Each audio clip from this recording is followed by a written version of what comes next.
Hello everyone, my name is Ryan, field data developer for Vice, and I'm going to be teaching you guys how to run ERAM. So, when you guys first load into ERAM, here, let's reload. It'll be stemming with area C at Z and Y. You'll see something like this. You won't see this, you won't see this, most likely. But you will see this up here. This is called the DCB, or sorry, that's what it's called on Stars. Toolbar. Toolbar has pretty much everything you need to control, change map brightness, or brightness of the scope. So if you want to make it blue or whatever you want, this is in here in brightness, map brightness in here. Other things, ATC tools, CRR fix, something that's nice. It shows your continuous range readouts, which is something we'll get into later. Speed advisories and weather not implemented yet. Z and Y tech, you can toggle the video maps. So say I wanted to see where at 90 was and what it looked like for at 90. See that? Instrument approach procedures, looks like that's only into the minors for that map. Stars, military operation areas, and you get the point. That's all in there. Checklists, position check and emergency checklists are not implemented yet. For these views, CRR, I believe, is the only one implemented. Let's see. Yeah, so CRR, so this thing right here is the only view implemented right now. Nope, I don't want to have planes yet. And then that looks like it's about it up here. Oh, the vector line. So here,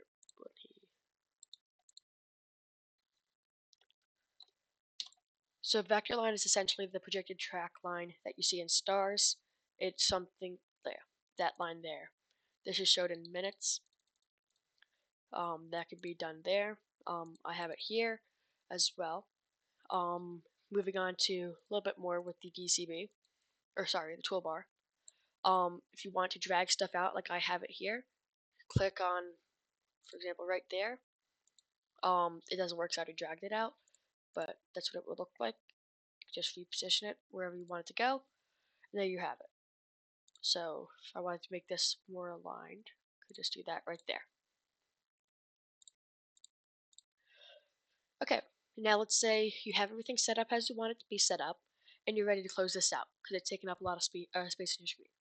What you're able to do, click on Toolbar. This will automatically show here, regardless of if you drag it out or not, and click Master Toolbar. That will click on that. We'll delete that, and then same way to get it back up.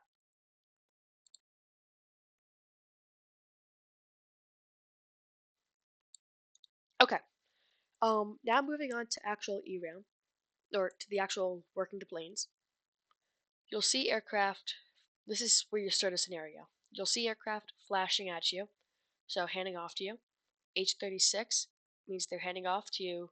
You guys can see it, but we're on ZNY sector 36. So you might be familiar with the concept of slewing on stars. Same thing applies here to accept the handoff, except on ERAM, slew is middle click. So it's middle click to slew. And then we have communications. So once we get communications, we can hover over here, left click, and that tells us he's on the frequency. We can also do // and then CID. Every time you hear me say CID, it's these three numbers right here. So 141 in his case. So we can do 141 to indicate that he's on that as well. That's how you, and then we see his call sign. That's flight level. That is his ground speed, CID. Okay, so now we have him. For those of you who don't know, the crossing restriction for this area is Pucky at flight level 1900 at 250 knots. So we can go ahead and issue that. We'll read it back. So here's something that you guys get to choose. ERAM to radio commands. That's something that we'll get into later. I personally don't like it because I mainly work ZNY, and ZNY involves a lot of crossing restrictions, which can get buggy with this. That is your discretion, or that is your preference, though. Okay, we have another handoff coming in. Go ahead, middle click to accept him. And now let's just say his data block and his data block were issues, and they were right on top of each other. You couldn't see them. Same way as in stars, you can do 1 slew, remember slew is middle click, 2, 3, 4, 6, 9, 8, 7. Same for here. So he just called in, so we can go ahead, put him on frequency. We'll give him, or he's not in our airspace yet, so we won't issue him any restrictions. But remember, we told American 281, Pucky at 190, speed 250. So what I want to do is, I want to do a command to basically put into his data block that he is going to be descending, right? And that he has been issued that descent. So we have multiple ways of doing this. We have hard altitudes, we have temporary altitudes, and we have procedural altitudes. So a hard altitude is commonly used if, let's just say let's say American 281 is cruising right now. He's not descending. Let's say I amended his altitude to flight level 250, for example. I could say I could do QZ 250. So QZ is for hard altitude, 250 is for the flight level, and then 141. 141 because of his CID right there. So if I wanted to do it for 104, it would be 480. So remember, CID. And as you see, I just entered that. You see he's now going up to flight level 250, or at least that's what the data block says, because that's what we put in. But that shows that he's assigned that, but he's at 230 right now. So obviously we know we didn't give him 250, so we can go ahead and bring that back. Getting another handoff from New York departure, so we can go ahead and accept that. And now, so we have another way of altitudes. QQ, temporary altitude. This is what I like to use for descent, or for traffic I have to give somebody a different altitude, right? So I do QQ, altitude, so it's always in flight levels, and then CID. Remember, his CID is 141. As you see here, he is temporary altitude, that's what the T stands for, to 190, and the 230 is what he's currently at. So if I want to undo that, QQ 141, so just QQ CID undoes the temporary altitude and goes back to his hard altitude. Now let's say I have him, for example, descending via arrival. So there are no descent vias on this scenario, it's just the Pucky, which is across. But let's say gave him, for example, the Roebuck 3 into Boston.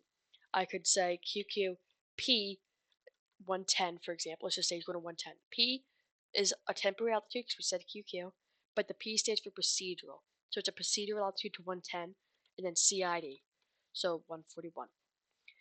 If CID is something that you're struggling with, you don't like using it, you could always just middle click. So QQ one, or we just type QQ middle click and it undoes it.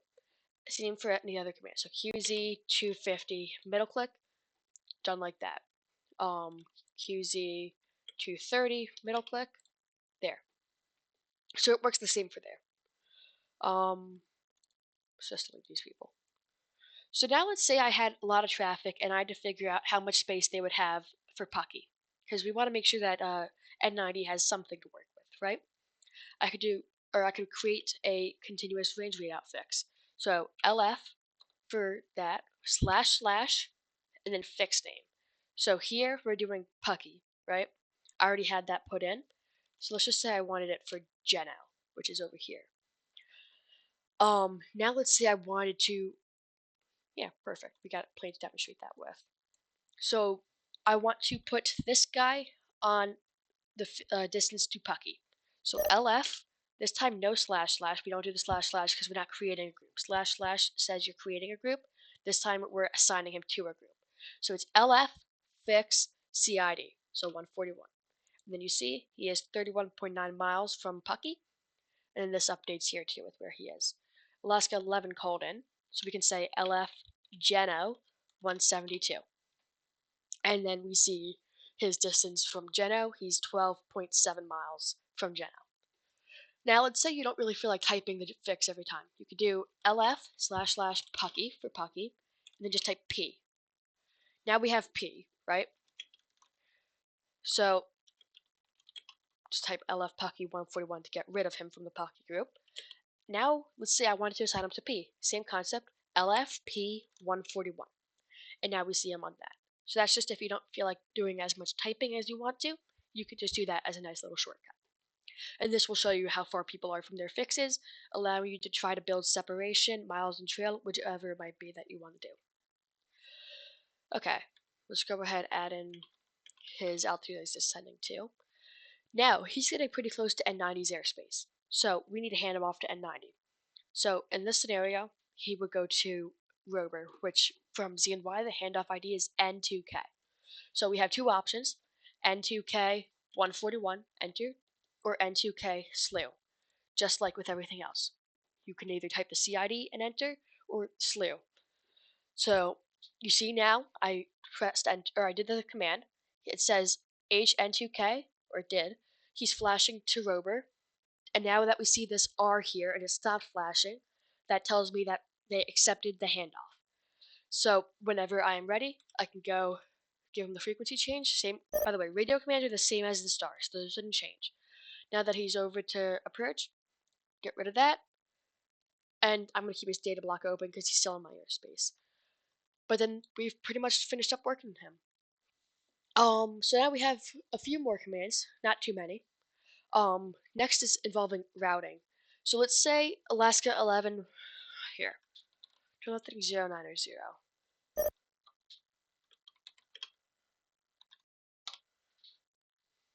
I'll get into how to add the heading later. So he's on heading 90, and now he's flying that for a little bit. Hold on, I don't want to talk to you yet. He's flying that, and now I want to give him direct Pucky, right? But I need to update his flight plan to say he's from here direct Pucky and not from Geno direct Pucky or whatever that routing is from Geno to Pucky. So I have to say QU is the route portion, PUCKY for Pucky, and then once again CID or slew. So we did that. You see he's now direct Pucky, and then from Pucky he's resuming his normal routing to Vader, which is right there. So he is direct Pucky, you see that there, and then when you're ready to get rid of that yellow line, just QU, enter, and then that's gone. Now, let's say we have Alaska 11, and let's just say we don't know where he's going. We don't know his route. We can just we can type QU 172, and that shows his routing up to a certain amount of time. QU to disable that. QU/M will show his entire route. So I don't understand why it's showing up a Pucky here, not the Vader, but with the other one it showed up to Vader. That's interesting. But yeah, it is what it is. So, okay, we can delete him now. So a few other commands. So that's routing. Just we can also always get rid of the distancing there if it wants to work. There we go. So I guess slewing to remove is an issue. So now we have we're gonna do what's it called? Crap. Halos. We're gonna be doing halos. So halos are basically used to tell you just like how much separation you have. This is the minimum you need for separation. So QPJ, slew, or CID, and then you have that. That is 5 miles in each direction. 5 miles for his altitude at least is the requirement for en route separation. So you can see there he is at 5 miles. He has his 5 miles from everybody, so he's good to go. Hold on. Let's just early handoff because I want to demonstrate something later on. So he's moving on. Now let's say, here, we'll accept the handoff there. Let's say he's at an altitude where I only need 3 miles of separation. I'll explain how you can know that later. I could do QPT 793. So you see here, this is 3 miles. So I don't understand where they got the T from, but that basically means it's smaller. So you can just do QPT to remove it and QPJ to remove this one. So you'll notice here we have two different types of limited data blocks. I shouldn't have closed this out, but I did. So we have this one, which is a dot, and this one, which is a line. The line indicates that he's at an altitude where he and distance from what's it called? Distance from a radio site where he needs at least 5 miles of separation. The Dot says he only needs 3. So, um, I don't want the tag on him, so I want to demonstrate the point. But yeah, so that's how you can tell to use QPT or QPJ in the appropriate scenario. Okay, one last thing to cover. So, as you saw with him, I added in the heading 0, 9, or 0. How do you do that? So, that is, I don't know the official name in real life, but heading speech free text, I believe is what they call it on Vice. So, you could put in a heading, you could put in a Mach number, speed, or whatever, or a free text. So, for example, let's say this is a Vatsimism, but a pilot requests to step away. You could type in away, and now you know that he's away. To delete that or to not see it anymore, it's just QS, CID, or slew, and now that's gone. Same thing applies for heading, so it's just QS, heading 030, or no, sorry, QS 030, slew. I had to QS to untoggle hiding it from earlier. So now we see the heading 030, which would imply that he's going on this course right here. He's obviously not, but yeah. Now we'll say we wanted to QS Mach 78 plus. Let's say I have maintained Mach 0.78 or greater, right? Now we see that, and now I know his speed. So it's a useful way to keep in mind of anything that you might have given him that you can't necessarily put in the data block, for example, the altitude, but it is good to keep track of that just in case. Okay, so that pretty much sums up ERAM. If there's anything I missed that you don't know, sorry, I didn't say this earlier, to accept a handoff, middle click. Radio commands are the same as in stars. If you have any other questions, just reach out to me and I'll help you out. Thank you.